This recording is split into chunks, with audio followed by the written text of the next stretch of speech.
बदायूं से अपने नाम के ऐलान को सुनते ही शिवपाल यादव ने ऐसा क्या कहा जिसे संघमित्रा मौर्य ने सुना तो धर्मेंद्र यादव पर लगाने लगे निशाना। संघमित्रा मौर्य ने शिवपाल के नाम को सुनकर ऐसी क्या प्रतिक्रिया दी जिसे सुनेंगे तो संघमित्रा मौर्य को चुनाव से पहले अपनी हार का हो गया एहसास।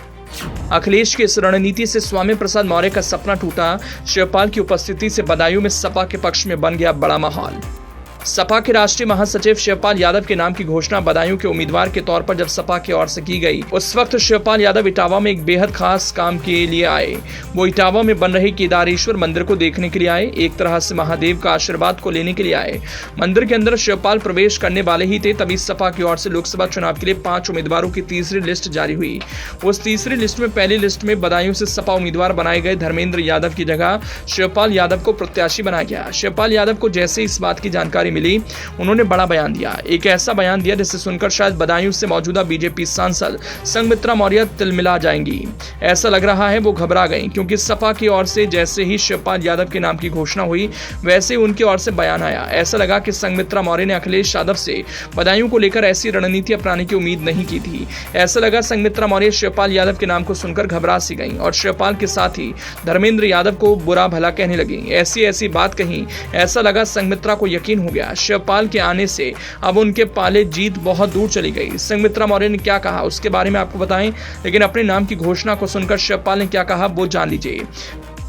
देखिए, पार्टी का आदेश स्वीकार है और चुनाव लड़ करके भाजपा को हराएंगे। और किस तरह से चलिए, पूजा करके आ रहे और वहीं जो समाचार मिला तो इससे अच्छी बात क्या है। शिवपाल कह रहे हैं मुझे स्वीकार है। शिवपाल यादव ने इस घोषणा के समय को लेकर भी दिल से बात कही। उन्होंने देख लीजिए, महादेव के मंदिर के अंदर जैसे प्रवेश कर रहा था वैसे मेरे नाम का ऐलान हुआ। शिवपाल का यह बयान आया। लेकिन शिवपाल के नाम की घोषणा के बाद से अगर सबसे ज्यादा कोई टेंशन में है तो बदायूं से बीजेपी की सांसद संघमित्रा मौर्य। अखिलेश यादव के चाचा शिवपाल यादव को बदायूं से उम्मीदवार घोषित होने पर बदायूं से भाजपा की सांसद संघमित्रा मौर्य ने अपना पहला निशाना धर्मेंद्र यादव पर लगाया। उन्होंने कहा कि बदायूं के बीजेपी कार्यकर्ताओं से डरकर धर्मेंद्र यादव मैदान छोड़कर भाग गए। पूर्व सांसद की बदायूं के कार्यकर्ताओं के साथ हार के हैट्रिक लगाने से रह गई। वो जहां से भी चुनाव लड़ेंगे सभी कार्यकर्ता मिलकर उनकी हार के हैट्रिक बनाएंगे।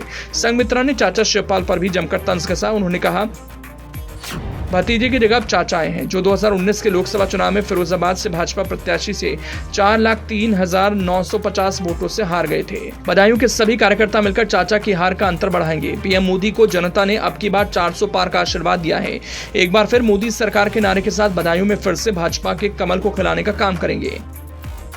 गौरतलब है कि 20 फरवरी को समाजवादी पार्टी ने लोकसभा प्रत्याशियों की तीसरी सूची जारी की, जिसमें भतीजे धर्मेंद्र की जगह चाचा शिवपाल को टिकट दिया गया। वहीं धर्मेंद्र यादव को कन्नौज और आजमगढ़ का प्रभारी बनाया गया। इससे पहले आजमगढ़ में हुए लोकसभा उपचुनाव में धर्मेंद्र यादव को भाजपा प्रत्याशी से पराजय का सामना करना पड़ा। हालांकि धर्मेंद्र यादव की जगह चाचा शिवपाल यादव पर भरोसा जताने के पीछे कई वजह हैं। अखिलेश यादव ने जब पहली लिस्ट जारी की थी तब उन्होंने धर्मेंद्र यादव को टिकट दिया था। उस समय पार्टी में स्थिति बिल्कुल सामान्य थी। फिर राज्यसभा चुनाव के लिए उम्मीदवारों का नामांकन हुआ और स्वामी प्रसाद मौर्य ने बगावत कर दी। अब स्वामी प्रसाद मौर्य के सपा से रास्ते अलग हो चुके हैं, लेकिन बात यहीं खत्म नहीं होती। एक और चुनौती इसी सीट पर सपा के लिए है।